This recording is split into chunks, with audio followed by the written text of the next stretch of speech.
Welcome to Podstars. On this episode, I sit down with Dr. Scott Jensen, who is campaigning to become the 42nd governor of the state of Minnesota. I want it to be noted that we cover some controversial topics, and that my views are my own, and in no way should they reflect upon Dr. Jensen. I hope you enjoy.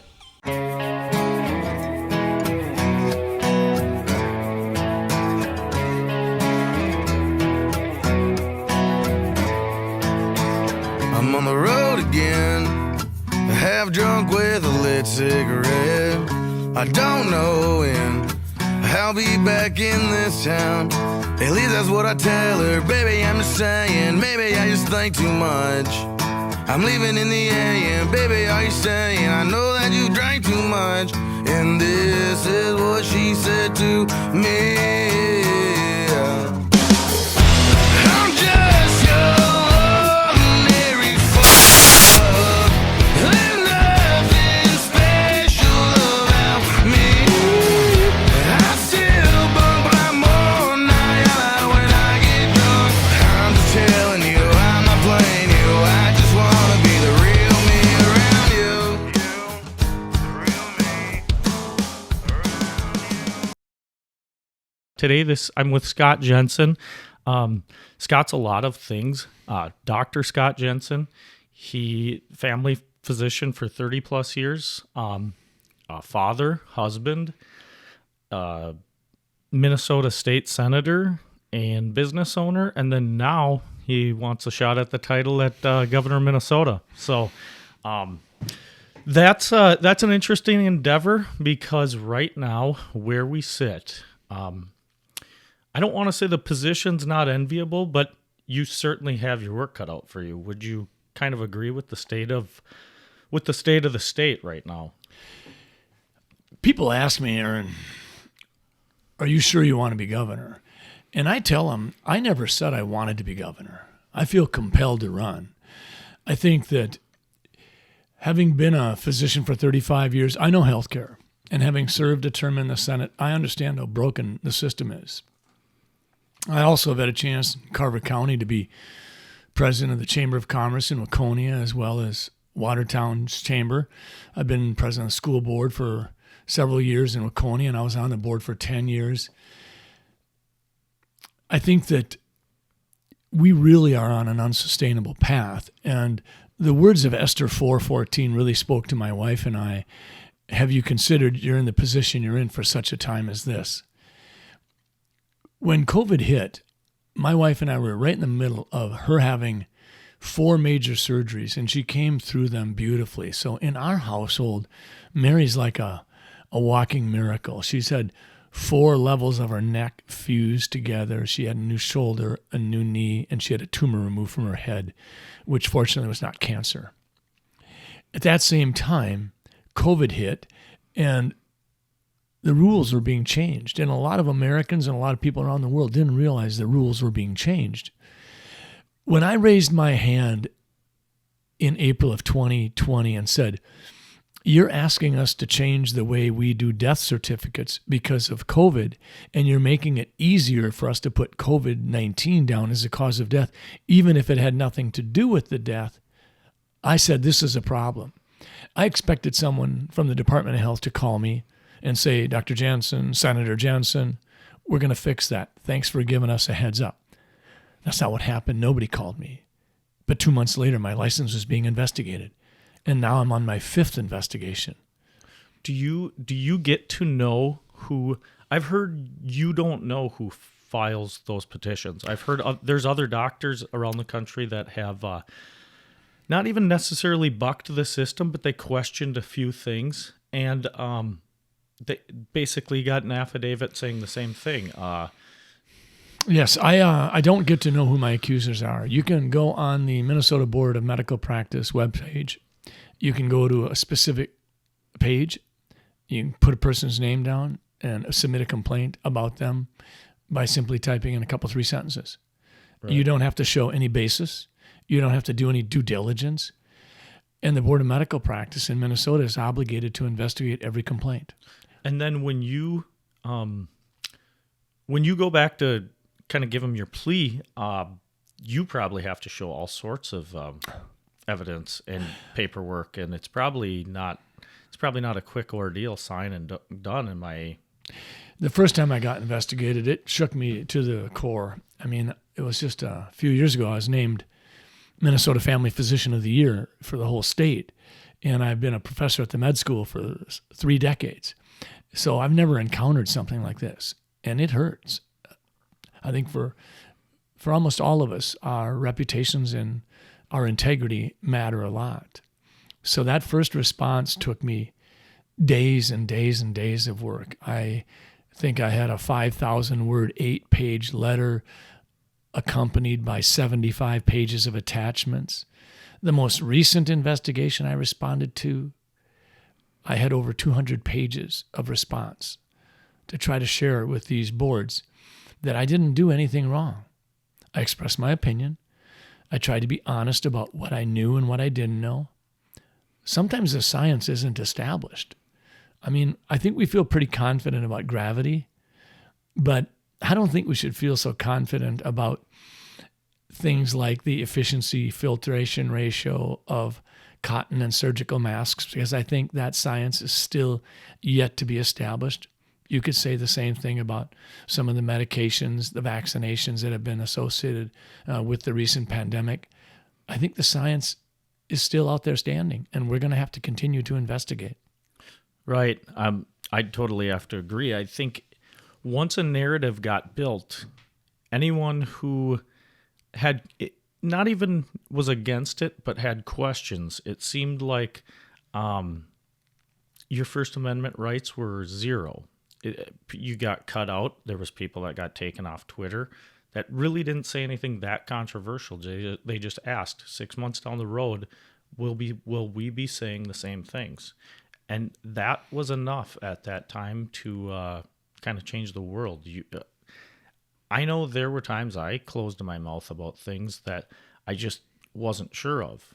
And I had COVID, and it was very mild for myself. And I know that's not the case for everybody, and I know this is a serious illness. It's just that the one size fits all really seemed to be disturbing, because we realized it wasn't a one size fits all problem, and people were starting to, I would say, create solutions to problems that didn't exist, and then also, in some points, make problems worse by limiting freedoms, taking freedoms away, rewarding you with the same freedoms you used to have. I had a cousin that told me, he goes, this 2 weeks, it's not going to be 2 weeks. He goes,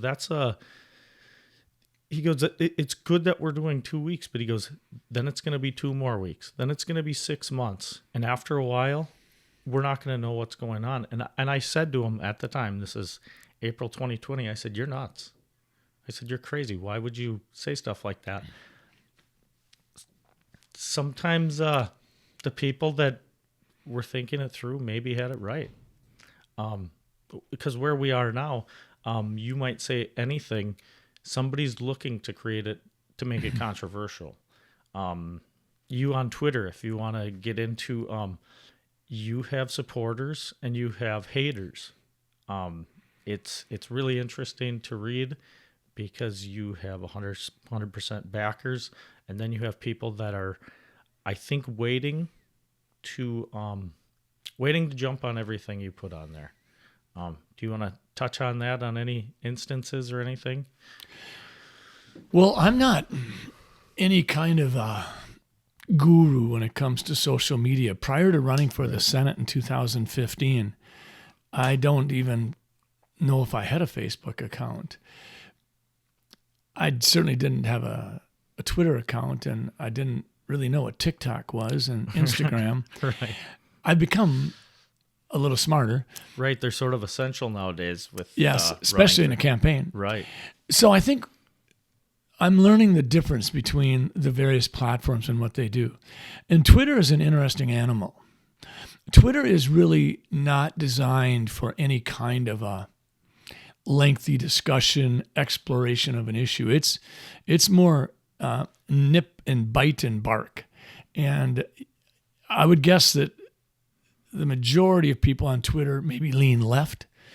If you had an analysis done, I don't know what that would look like, but maybe it would look like 60-40. But I think that with Twitter, it's in real time, and it's amazing how rapidly a cycle can go. But it's also interesting that if you all of a sudden start getting some new followers, they may go back and retrieve some old tweets and bring those current again. And sometimes that cycle will start all over again. It's been fascinating. I have, I think 500,000 people follow me on Facebook now, almost. And on Twitter, I'm approaching 100,000. Oh. And with that number of followers, there's no question there's going to be haters out there. And there's going to be people out there that are going to be trolls, and they're going to get paid for every shot or arrow they can throw my way. So I have to be cautious. And I think I have been. I think my team has been.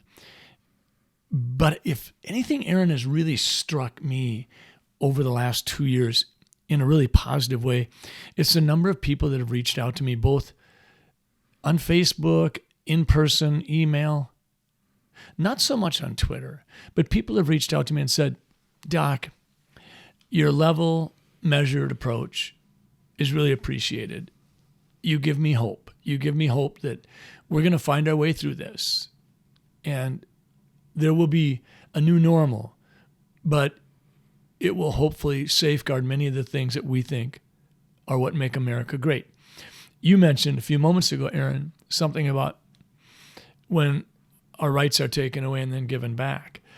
I would submit that when our rights are taken away, they can never be given back in the same form, because when they're given back, that very act implies that they're no longer rights, but they're gifts. So then we've been given gifts.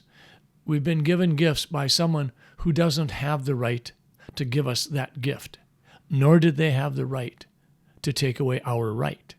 And I think that's really important, because as we move forward,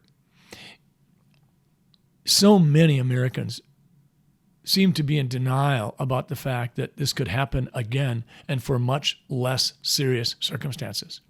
Once politicians and bureaucrats demonstrate to themselves that they can do this once, why wouldn't they do it again? Governor Walz was able to use emergency powers as a tool to get a session-ending budget more to his liking.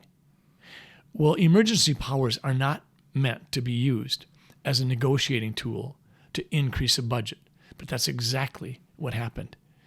Every Minnesotan, left, right, middle, whatever, should be concerned about something like that. I'd agree. I know early on in the pandemic, at one point my mother-in-law said to me, she goes, I think Walz is handling this well. And at that time, I honestly agreed with her. This was early on. We didn't know anything. As the time went on and the weeks became more weeks and the restaurants were shut down, and at the time I could understand why. But then when it wasn't a threat and you were seeing hypocrisy across the country, you were seeing Governor Gavin Newsom eating at the French Laundry with his buddies. I think it was 3 days after he said, these are the sacrifices we have to make. But they weren't sacrifices he was willing to make until a camera was in front of him. There's plenty of instances of that. I know I've personally kind of been... There's 3 guys in the Twin Cities that I question some of the integrity of. One of them would be Walz, and I think he's the better of the 3. But Mayor Jacob Fry and Attorney General Keith Ellison, there was some missteps, in my opinion, that really just hurt the Twin Cities. And now we have crime rates that are out of control. We really have some serious issues, and it's going to make it hard for whoever takes office. And right now, I don't really see there being a plan in place. What do you see that's going to make things better for the state of Minnesota and for the Twin Cities metro area Well, I think right off the bat, I think we have to take a ruthless inventory of where we're at. And if you look at 1967 at the riots in Detroit and Newark, New Jersey, those two cities in particular, half a century later and billions of dollars later, they still haven't recovered. So Minneapolis and St. Paul are both in serious trouble. There's no question. And if someone wants a magic bullet and says, what's going to be the fix? It isn't out there. If someone tells you it's out there, they're lying. There's no easy fix. I think you got to start with the beginning. The beginning has got to be, we got to get public safety back. And I would say that public safety it's got to focus on getting more cops on the street, no question about it. And the Minneapolis City Council should be held responsible for some of the stupidity that they have engaged in regarding how they've treated the blue. And I think, but even having more cops on the street, you could triple the number. And that's not going to put the genie of lawlessness back in the bottle.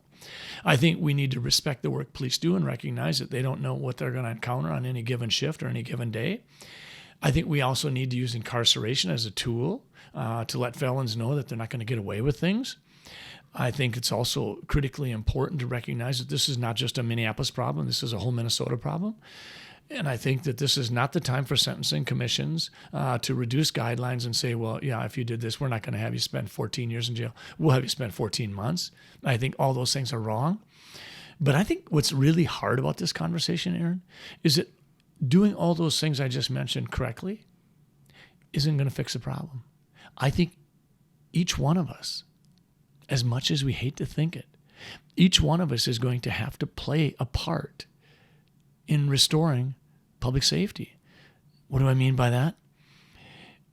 This might not be something that people are very comfortable with, but I think that we need to have stand your ground legislation passed immediately, because I don't want someone who's a law-abiding citizen to believe or feel like they have to somehow demonstrate that they tried to retreat so that they wouldn't be held responsible. I think they have to be able to stand their ground and take care of business.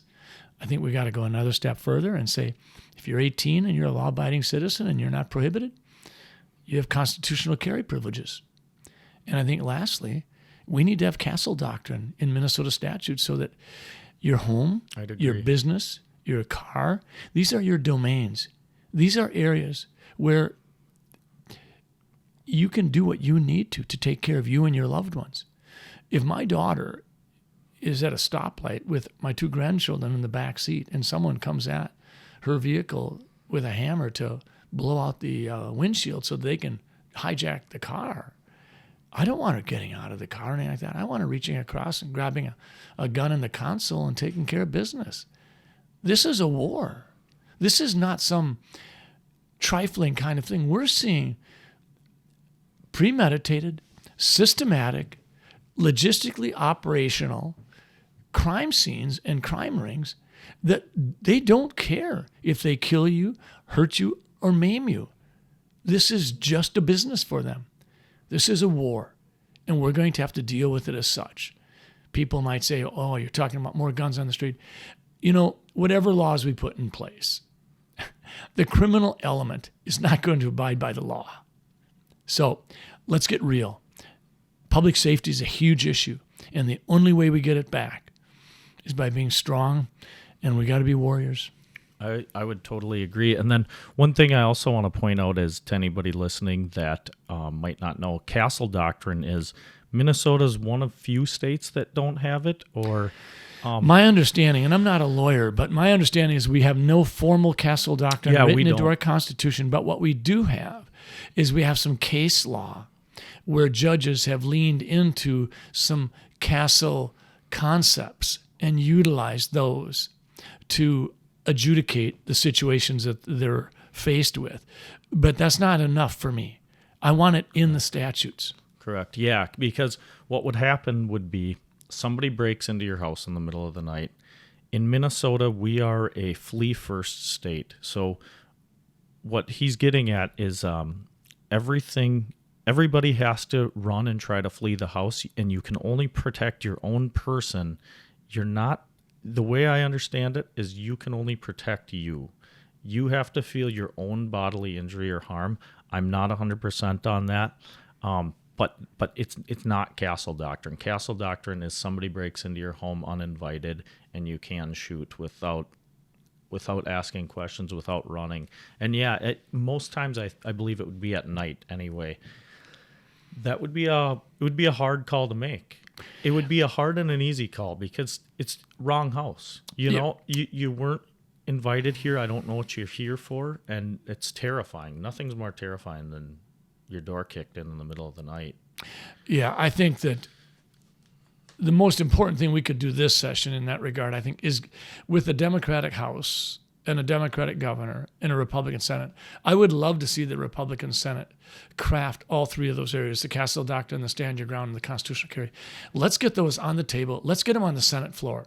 Let's have them discussed and debated so that if we can, let's put together the best written, well-constructed templates so that next January we're ready to rock and roll. Because I know that Walz will veto them. He's made that clear. But I think this is obviously just a small part of the question that you had asked about what do I think is important to get Minneapolis-St. Paul back. But to me, public safety is a huge issue. I think that individuals are going to actually have to play a part in restoring our public safety, and our Second Amendment rights are going to be a big part of that. I do also think, Aaron, that Minnesotans really want election integrity elevated. They want to know that their vote isn't being nullified by someone who shouldn't be voting, or their vote isn't being nullified by someone else who voted twice, or anything like that. And so I think we really need to elevate election integrity, and I think it's time to have parents allowed to participate with their kids in terms of student choice. Let's stop funding broken institutions. Let's let the dollars follow the kids. I'm not interested in undercutting public education because generally I've been proud of Minnesota's public education, but I think we've definitely faltered over the last few years. I think we now underperform states that we should be, if you will, excelling in. And I think that if you look at the amount of money that we're spending in Minnesota, we spend 150% of what many states spend. And I think that's a problem. Yeah, I'd agree. You mentioned integrity, and I wanted to get to a point. When I asked you to be on this podcast, I went through your media staff, and there was a question on there. There was very few questions, but one of them was, do you have integrity? And I looked at that, and I thought, like, that's kind of a neat question because it makes somebody kind of self-reflect who they are. And the last thing I would ever want to be is a sellout or a hypocrite or somebody without integrity. That's really all you have. I mean, your reputation and your integrity. And so,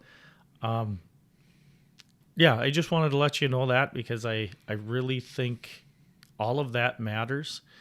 And right now, everyone running should really sit back and ask themselves who they are. Do they have integrity? And so when do you really, you got to be extremely busy right now, but to kick it up for the primaries, August 9th, I believe, is... Yes, but even bigger than that really is the May 14th endorsement convention in Rochester. And so our team is entirely focused on that. And so February 1st was precinct caucuses. And that was a wonderful evening for our team because nobody knows what was going to happen. And we ended up winning that straw vote with 19,000 Minnesotans across the state. And we won it. I think our closest opponent had 25% to our 75%. In terms of the overall results, we had 38%. I think second was 13, third was 12, and fourth was 11 or something, but 2, 3, and 4 added together didn't get to our total. So we were very grateful. Minnesotans turned out. So we're now working through all the conventions, trying to get as many delegates to the state convention that will be Jensen delegates. I understand, Aaron, that I'm not going to be the darling choice of the political elite. I don't kiss the ring, and I'm not going to be a puppet on a string. And I think that makes some people nervous. I will acknowledge that I'm a bit of a maverick. I'm a skeptic. When the American Medical Association comes out and tells me that I should put everybody with such and such a cholesterol value on Lipitor, I say, no, I'll talk to the patients about it. We'll make a decision together. In some situations, I'm sure it'll be a good decision to use Lipitor, but in others, I think it would be a good decision to not use it. That's the way I roll. And I think because of that, the political elite sees me as dangerous, so to speak. I think we've created a movement across Minnesota. Mary and I, my wife and I, we've been traveling Minnesota for a year now. And it's been heartwarming to see what I thought was going to be 20 people at a meet and greet turn into 300 people in a pole barn for a full-blown rally. And I think what Minnesotans are telling us is they've had enough of this political class, these career politicians. They're sick and tired of omnibus bills and gridlock. They're tired of backroom deals. They despise the fact that small business owners were turned into lawbreakers because of some of the policies and the lockdown policies. There were small restaurant owners literally put in jail because they wouldn't knuckle to Governor Walz's policies. I think that Minnesotans are saying, we're not interested in the gridlock, the omnibus bills. We're interested in a trailblazing leader that's going to speak truth to power, even if it puts his medical license in the breach. I think they've appreciated the fact that I've not flinched, and I won't. And quite frankly, Aaron, people ask me, how can you be so tough? And I say, well, I've lived 80% of my life. I've only got 20% of my life left. The most important thing I can do is to stand strong and help Minnesota get back on a path that makes more sense. So if people want to flog me and beat at me and try to take my license away, have at it. I'm not going to flinch. I'm like a pit bull with a pork chop in my mouth, and you're not getting my pork chop. Right. Yeah. No, I think a lot of people like that.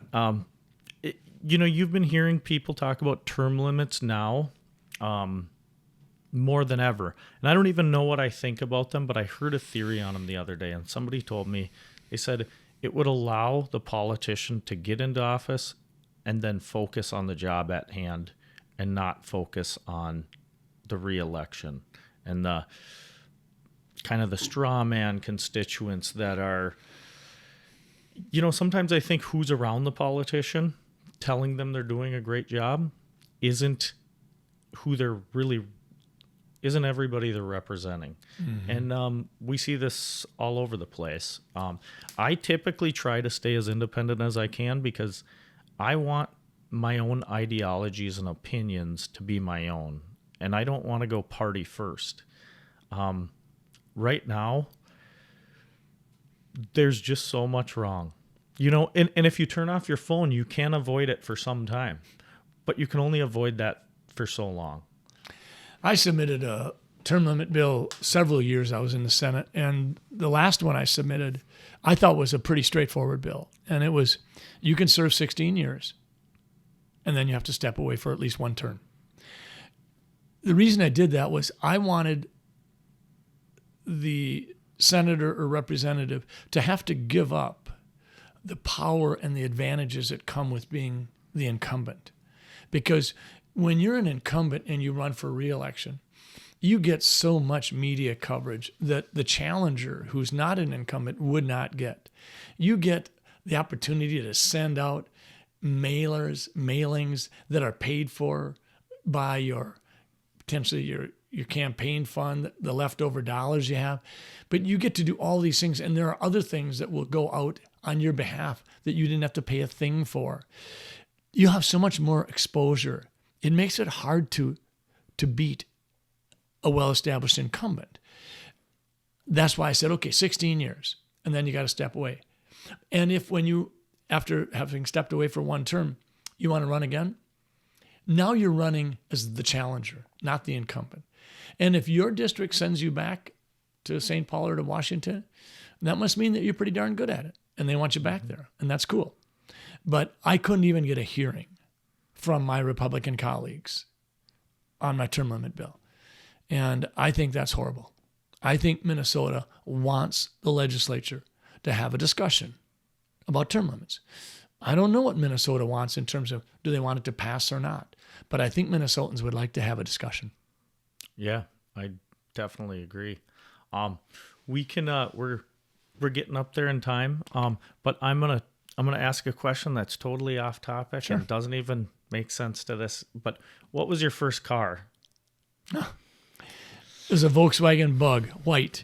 I bought Really? it from my sister for $1,300, and it Was was 1,300 a good chunk then? What were they kind of sought after? No, this was 1975. So it was a used Volkswagen Bug. It probably had 60,000 miles on it, but it was reliable. It was small, great gas mileage.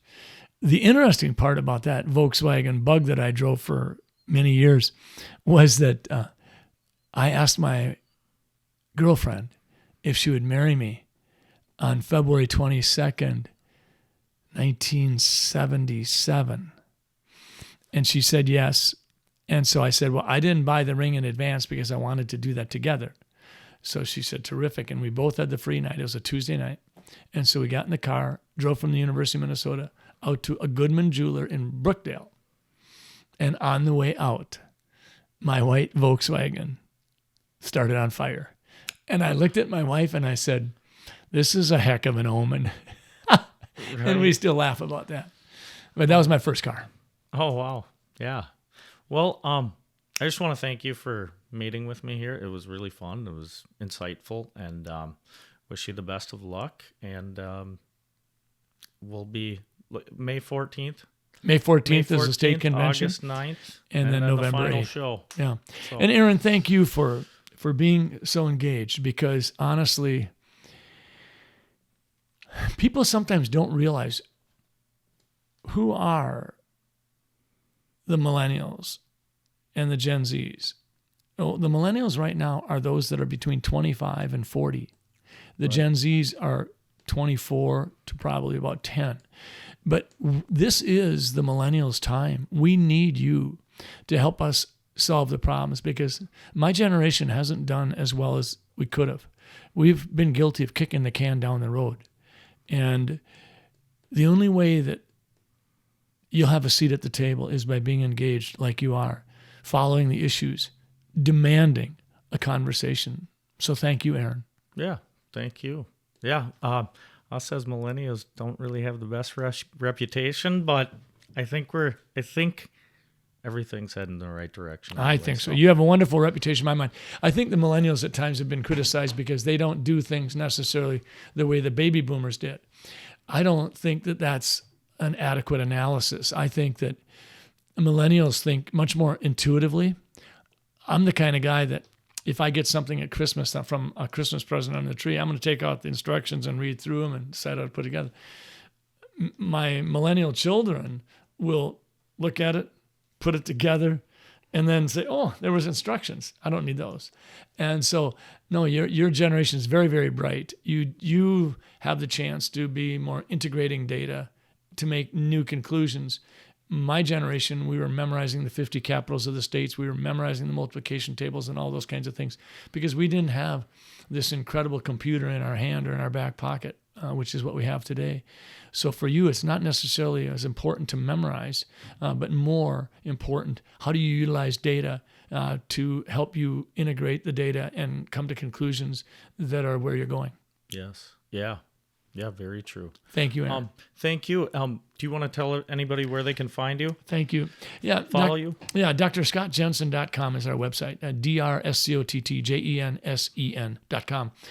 We've tried to be as transparent as we can. We've tried to cover all the issues. If you go to that website, you'll see you'll see that I'm powerfully pro-life and that I'm a strong Second Amendment supporter and that I've spoken a lot to public safety, that I believe in school choice, that I think that we should have voter ID. I don't think Minnesota has a revenue problem. I think we have a spending problem, and I think we need to address that.